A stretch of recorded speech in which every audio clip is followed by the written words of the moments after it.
Greetings to all. Welcome to Future Officers Academy. Today we are going to see the daily current affairs of July 19. Today we are going to discuss the topics are time to make climate part of green impact reports, which comes under GS3 paper under environment. Next, Vasco da Gama's toxic legacy is now pandemic that killing 8 million globally, which comes under GS2 paper social justice. Next, how do Assam Foreigners Tribunals function, which comes under GS2 paper Indian polity. Next, Ivory Coast tilts its economy from agriculture to mining natural resources, which comes under prelims fact. We have to know only under the prelims fact. Next, the Davis Strait, which we have to know about their location. Next, editorial analysis, and finally, the mapping. So now we'll move on to the topics. The first topic is time to make climate part of green impact reports. Now, what is about news? The impact of climate change on human health is escalating with extreme weather events causing severe health and environmental consequences. Public interest litigation in India seeks to include climate change consideration in environmental impact assessments, advocating for robust legislation to mitigate climate impacts and protect vulnerable populations. Now, what is a climate footprint and environmental impact assessment? A recent public interest litigation field in Madras High Court emphasizes the need to include climate change consideration in environmental impact assessment for large-scale projects. Currently, EIA do not account for the climate change impacts of construction projects such as carbon footprints, greenhouse gas emissions, and effects on community health. The petitioner argues that the EIA process should evaluate the long-term climate impact from the start of construction through the operational life of a project. An environmental management plan should be required to mitigate the climate impact, and its plan should be reviewed by the government before project clearance is granted. With this, we have to know about judicial and legislative developments. The First Division Bench of Madras High Court has responded positively to the plea, requesting a government reply within 2 weeks. The case could set the precedent for integrating climate change consideration into environmental regulation. Various countries, including the Bahamas, France, Chile, the United States, China, and Australia, have already enacted legislation to address climate change impacts. India, which is likely to face severe climate impacts, is encouraged to develop and implement laws to mitigate environmental degradation and preserve gains made in environmental protection. Next, the global context and future directions. In this, the case before the Madras High Court reflects a growing global recognition of climate change as critical issue. As climate change increasingly affects human health and environment stability, comprehensive legal frameworks are necessary to address its effect effectively. The integration of climate change components into environmental assessments is seen as a vital step toward more sustainable development practices and better health outcomes. What is environmental impact assessment here? That is EIA. Environmental impact assessment is a systematic process used to evaluate the potential environmental effects of proposed projects or activities before they are implemented. Originating in the 1960s and 1970s, EIA aims to predict, assess, and mitigate adverse impacts on natural environment and communities, ensuring informed decision making and sustainable development. Now, what is the EIA procedure and screening here? Determining if a project requires EIA based on its size and potential impacts. It has scoping, baseline data collection, impact prediction, mitigation measures, alternative assessments, public consultation, and also the review and decision making. With this, we have to know about UPSC mains question which have been asked in previous year 2018. The question is, climate change is a global problem. How will India be affected by climate change? How Himalayan and coastal states of India have been affected by climate change? We can work out on this question. Next, the Vasco da Gama toxic legacy is now pandemic that kills 8 million globally. Now, what is this about in news?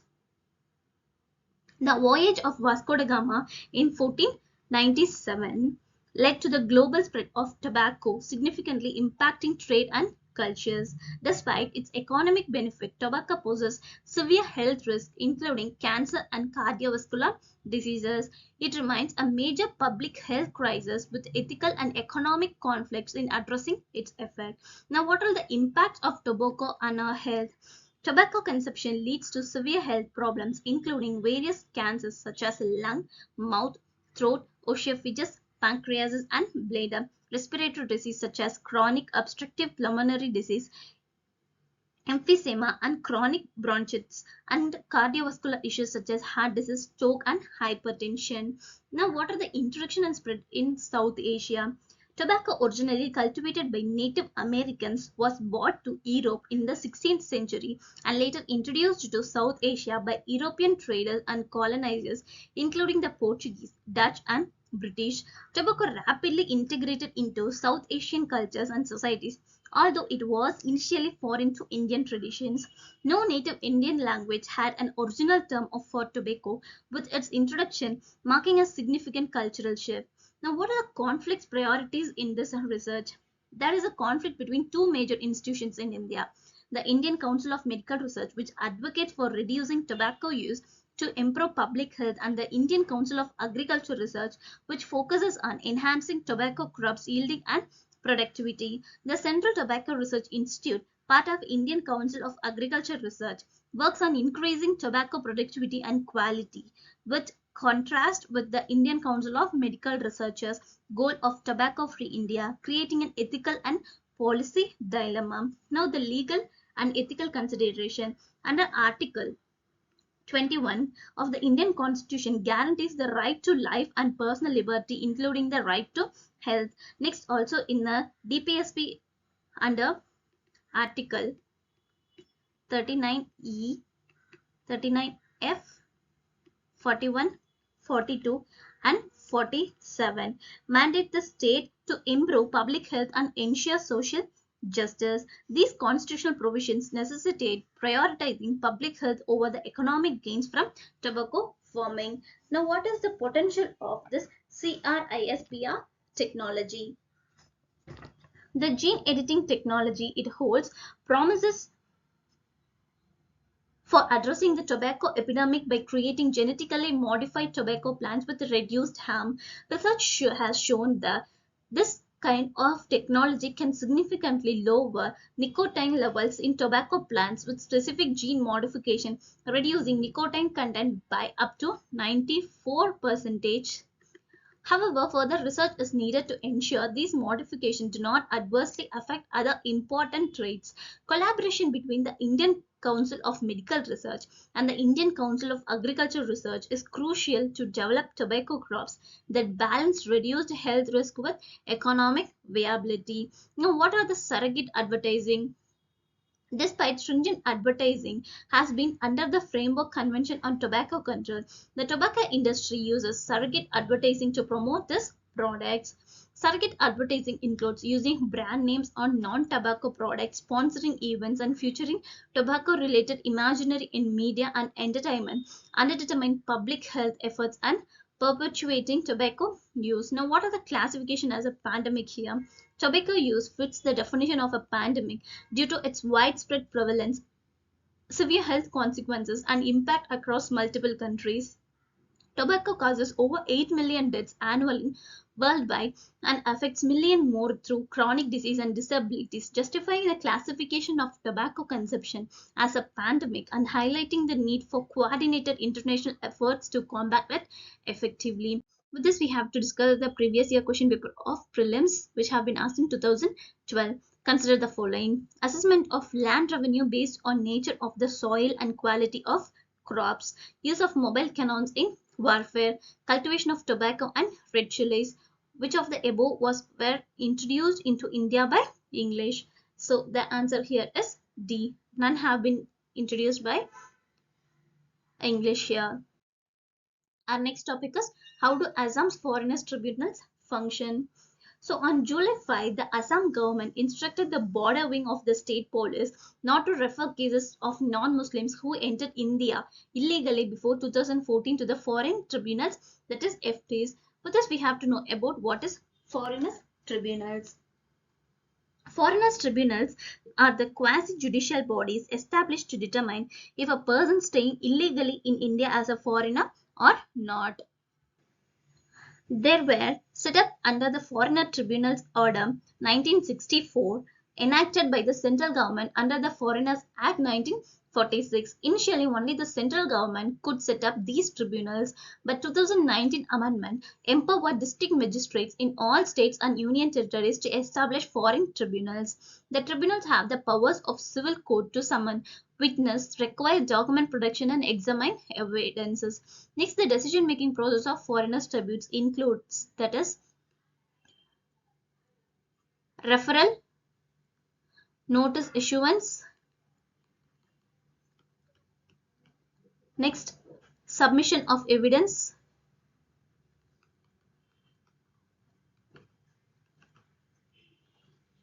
verification,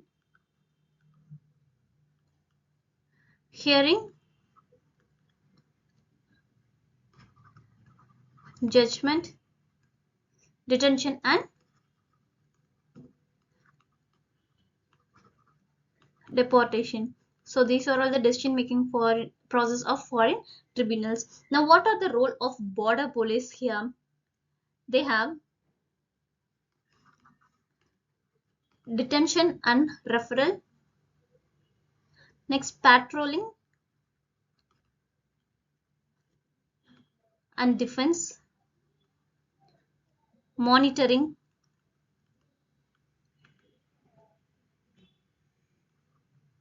cases of DOTS, NRC appeals. So these are the role of border police. The next is the challenges and the criticisms. First, the challenges is Supreme Court rulings. The Supreme Court has overturned FT orders citing grave miscarriages of justice, such as wrongful declaration of a deceased farmer Rahim Ali as a foreigner. Next, the corruption. So corruption and malpractice observation have been made about corruption within the system, with allegations of notices being improperly served. So need to implement stricter oversight and auditing of foreign tribunals to ensure fairness and adheres to legal procedures. Regular reviews and monitoring can help prevent corruption and malpractice, ensuring that notices are properly served as tribunal process as transparent. With this, we have to know about UPSC mains question which have been asked in 2013. How far are Indians' internal security challenges linked with border management, particularly in view of long porous borders with most countries of South Asia and Myanmar? Our next topic is Ivory Coast tilts its economy from agriculture to mining natural resources. What is in news? So Ivory Coast is transitional from an agriculture-centric economy to a major oil and gas producer with recent discoveries of significant natural resources. The country is expanding mining sector, hosting international industry events, but faces environmental challenges and risk associated with resource extraction and deforestation. Now we have to know about the economic diversification. Ivory Coast is shifting from its traditional agriculture focus, especially on cocoa, to become a significant oil and gas producer. Now, the resource discoveries, recent discoveries include large oil reserves, that is 6 billion barrels, and significant deposits of gold, lithium, manganese, nickel, and coltan. The international engagement, the country will host its first international mining industry exhibition, SIREX, that is SIREX,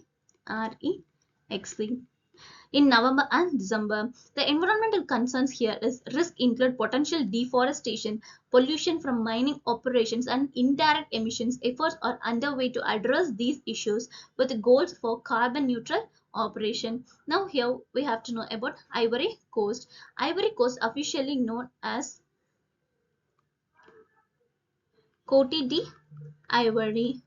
So is a West African country bordered by Liberia, Guinea, Mali, Burkina Faso, and Ghana, with a coastline along with Atlantic Ocean. Its capital city is Yamoussoukro, while Abidjan is the largest city and economic hub here. The country is known as for its diverse culture, tropical climate, and economic activities, including cocoa and coffee production, which are the major exports. Now, Ivory Coast has rich history influenced by various ethnic groups and has experienced periods of political instability. It is a member of United Nations, African Union, and Economic Community of West African states. With this, we have to discuss about the previous year question paper which have been asked in prelims. So, which one of the following pairs are correctly matched? Geographical feature and region. Abyssinian Plateau, Arabia, Atlas Mountains, Northwest Africa, Guiana Highlands, Southwest Africa, Okavango Basin, Patagonia. So the answer is B. Atlas Mountains, Northwest Africa. Our next topic is Davis Strait. We have to know under the location. So a microcontinent has been recently discovered in the Davis Strait between Canada and Greenland.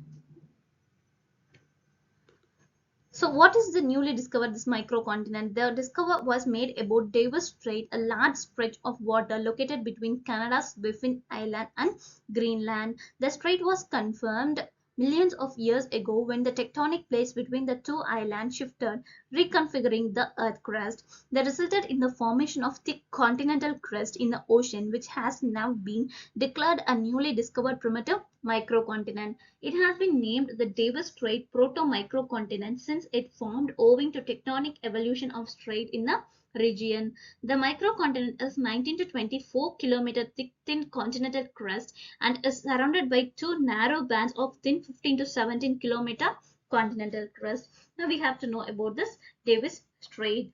Also known as the north arm of Atlantic Ocean. The Davis Strait is situated north of the Labrador Sea and the southwestern Greenland and southeastern Baffin Island in Nunavut, Canada. It separates the depths of northern Baffin Bay from the southern Labrador Sea and forms an important part of Northwest Passage route going through the Canadian Arctic archipelago and connecting the Atlantic and Pacific oceans. So Baffin Bay is situated between Baffin Island and Greenland's west coast. Defined as marginal sea of the Arctic Ocean, it is also considered a small sea of North Atlantic. It is not navigable during the winter months due to the thick ice cover, floating icebergs, and heavy fog. The Davis Strait is approximately 400 miles, 650 km north to south, and 200 to 400 miles wide. It has been water depth ranging from 1000 to 2000 meters, and it is comparatively shallower than the southern Labrador Sea. This strait is home to complex geological formations such as underwater basins and ridges that were created due to strike slip faulting along the Unagawa Fault Zone around 45 to 62 million years ago.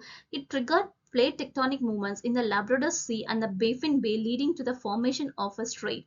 Two different ocean currents are active in Davis Strait, with contrasting temperatures leading to varying concentration of ice on eastern and western side of the strait. From the shores of Greenland, the western Greenland current carries comparatively warmer waters towards the east, while the Labrador current pushes iceberg-filled waters southward along the Canadian coast and the Labrador Sea and subsequently the Atlantic. The ice conditions reflect the flow regime with heavy ice movement and iceberg along the western shore, contrasting sharply with more open water along the Greenland side. So that's all from this. Our next topic is editorial analysis. The topic is the issue with tree planting schemes. So what are the issues seen here? The uncontrolled exploitation of forest resources has led to significant degradation of forest landscapes worldwide. In response, the United Nations declared 2021 to 2030 as the decade of ecosystem restoration, aiming to restore 350 million hectares of degraded land and climate enhanced global efforts in forest conservation and biodiversity through initiatives like mass tree planting. So with this, we have to know about all those things. So the degraded forest landscape, that is the exploitation of forest resources due to be uncontrolled and unsustainable practices, degraded forest landscapes. Also, the World Bank estimates that The world has lost 10 million square kilometers of forest since the start of the 20th century. The emphasis of forest restoration approaches led to United Nations declaring 2021 to 30 as a decade of ecosystem restoration. Now, what are the initiative targets here? The initiative targets the restoration of 350 million hectares of degraded land to generate 9 trillion in ecosystem services and sequester an additional 13 gigatons to 26 gigatons of greenhouse gases from the atmosphere. Now, what are the recent trends to be special conservation drives here? They are first, the increased initiatives. Next, high media attention.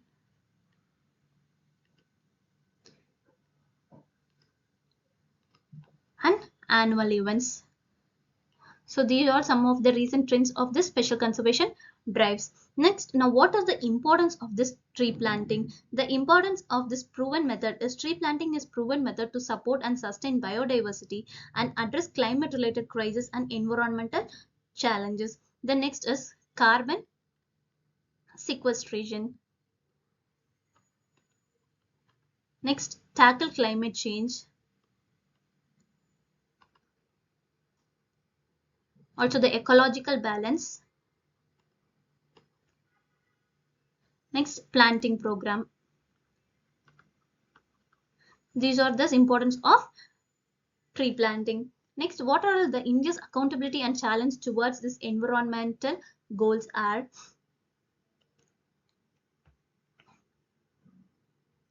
First of all, the achievements.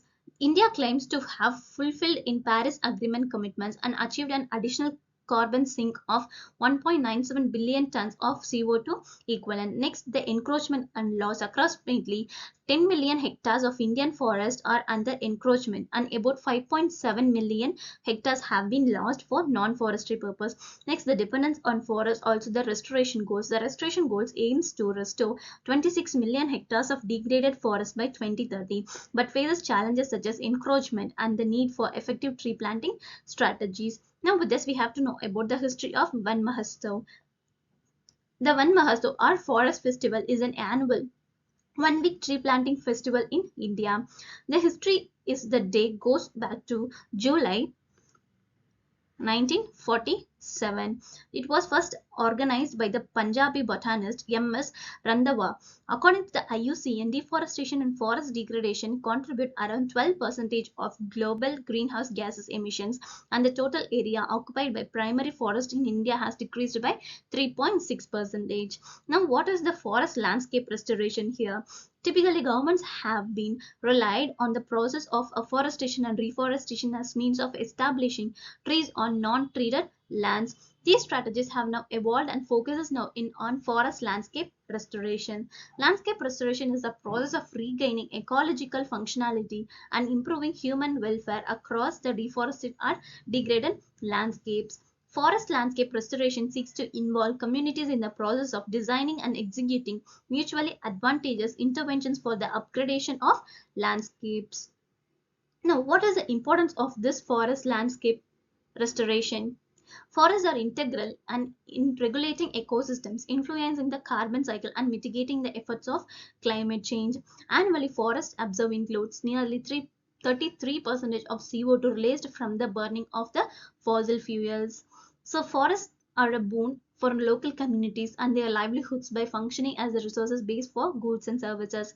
According to the World Resource Institute, forest ecosystem enrich soil fertility and water availability, enhancing agriculture productivity and in that turn the rural economy. Tree planting prevents erosion and stems flooding. Sustainable forest crops reduce food insecurity and empowerment women, allowing them to gain access to more nutritional diets and new income streams. Also, agroforestry lessens rural to urban migration and contributes to an increase in resource and household income. Planting trees is deeply linked to the holistic well-being of all individuals, the community, and the planet. Now, what are the programs carried out in India? So, the span 2021 to 30 is the UN Decade on Ecosystem Restoration, emphasizing efforts to restore degraded terrestrial ecosystems, including forests. In 2011, the Bond Challenge was launched with a global goal to restore 150 million hectares of degraded and deforested landscapes by 2020 and 350 million hectares by 2030. India joined the Bond Challenge in 2015, pledging to restore 26 million hectares of degraded and deforested land by 2030. Now, what are the other Indian government programs are the compensatory afforestation, the National Afforestation Program, the National Mission for Green India, that is Green India Mission, the Nagar Fund Scheme, and the Forest Fire Prevention and Management Scheme. So, like this, we have many Indian initiative programs. So, there is a spotlight on youth via Green Skill Development Program for youth who aspire to attain employment in environmental and forest sectors. So, that's all from this editorial analysis. So now we are going to see the mapping, the peninsular river system, which we have seen already and will continue the remaining. The three important geological currents in the distant past shaped and the peninsular India's current drainage network. During the early territory era, the western flank of peninsula began to sink, resulting it submerges beneath the sea. In general, it is distributed, the rivers symmetrically lay out and on both sides of the original watershed. The Himalayas were upheaved when peninsular blocks' northern flank was subjected to subsidence and through faulting. The Narmada and Tapti rivers run across faults, filling its original fractures with sediment. As a result, alluvial and deltaic deposits are scarce in these river areas. Now, the smaller rivers of India flowing towards the west. The first is Sabarmati River. Sabarmati River. One of the India's most major west-flowing rivers is Sabarmati. It starts in the Aravalli range in Rajasthan Udaipur district and finishes at the Arabian Sea Gulf of Kambat after traveling 371 kilometers through Rajasthan and Gujarat. The Aravalli Hills borders the basin on the north and northeast, the Rann of Kutch on the west, and the Gulf of Kambat on the south. So next is Mahi River. So Western India is the home to the Mahi River. It starts in Madhya Pradesh and flows through Rajasthan, Waghat region before entering Gujarat and emptying into the Arabian Sea. The next is Aravalli Hills, surrounded it on north and northwest of the Malwa Plateau on the east, Vindhyas on the south, and the Gulf of Kambat on the west. Mahi is major interstate west-flowing river in India. Some of the right bank tributary of Mahi River, Anas and Panam rivers are the tributaries of Mahi on the left bank. Next,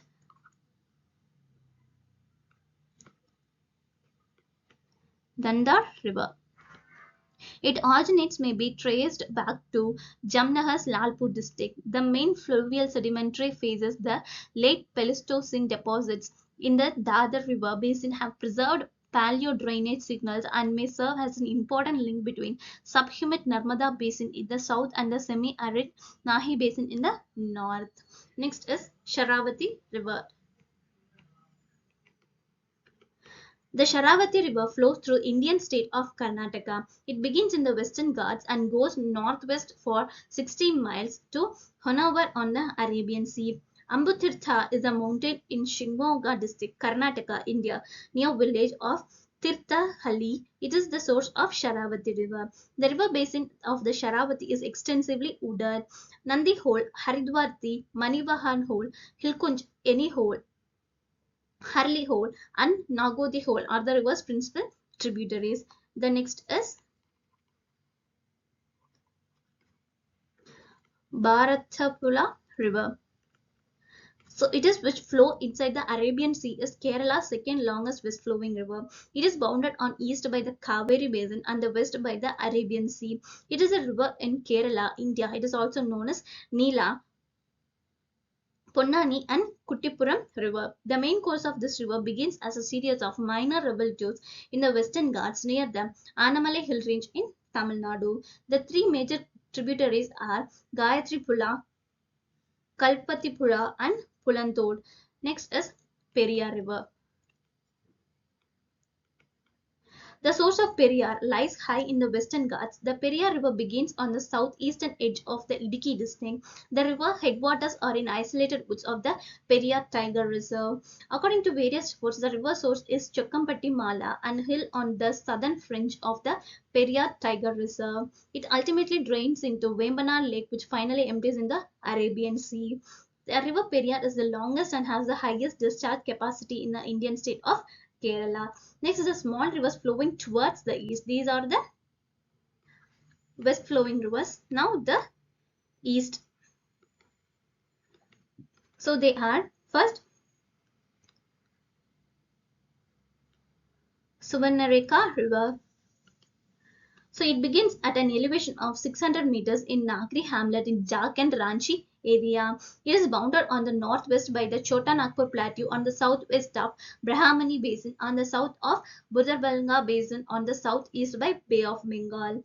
The Hundru Falls, which falls from the height 98 meters, is produced along this river. The numerous rock formations developed on a consequences of erosion by the constantly running water have contributed to this area's allure. Its tributaries are Karkai, Roro, Kanchi, Harmu, Nadi, Damra, Karru, Chinguru, Karkari, Gurma, Gara, Singaduba, Kodia, Dulanga, and Kaijori. So these are the tributary of this river. The next is Baitarni River. It is the largest east-flowing river in peninsular India that finally flows into Bay of Bengal. It flows through the Gonashika Hills and through a stone shaped like cow's nose. It is also known as Gupta Ganga or Gupta Baitarni in the Indian state of Odisha. Next is Brahmani River. This Brahmani river originates in Nagri village in Jharkhand's Ranchi area at a height of around 600 meters and travels for 799 kilometers. It flows through south through the valleys created by the Karjahat Hills to reach the well-known Gangpur Basin in the location of Brahmani River. It's joined in the number of fast-flowing tributaries. Its tributaries are Koil, Kuradi, Mankara, Samukai, Raimala, Karo, Sankhara, Gohira, Tikara, Sinjadir, Nigra, Bajra, and Nandira. The next is Penna River. So here it is known as Uttara Pinakini in India as a river. The Penna River is the vital waterway in peninsular India. It begins in Karnataka's Nandi Highlands, Chennakeshava Hills and flows for around 597 kilometers before draining into Bay of Bengal. The river has major tributaries are Jayamangala, Kundar, Sagileru, Chitravati, Pavagni and Cheyeru. The next is Pala River. So it starts in Karnataka's Chikkabalpur district and goes through the Karnataka, Andhra Pradesh and Tamil Nadu until entering the Bay of Bengal at Vellore south of Chennai. The flow of Palar is unpredictable with large variation from year to year. The Palar Basin is one of the most significant of 12 basins that connect the Pennar and Kaveri basins. The river Palar is fed by two major tributaries, the Punni on the left bank and the Chayar on the right bank. So these are the peninsula's river systems, smaller west flowing rivers and east flowing rivers. So that's all from our today's topics. To read this document, you can visit our website. Our website link have been given in our description. To get more daily current affairs videos, follow our YouTube channel, also our Telegram channel. Thank you.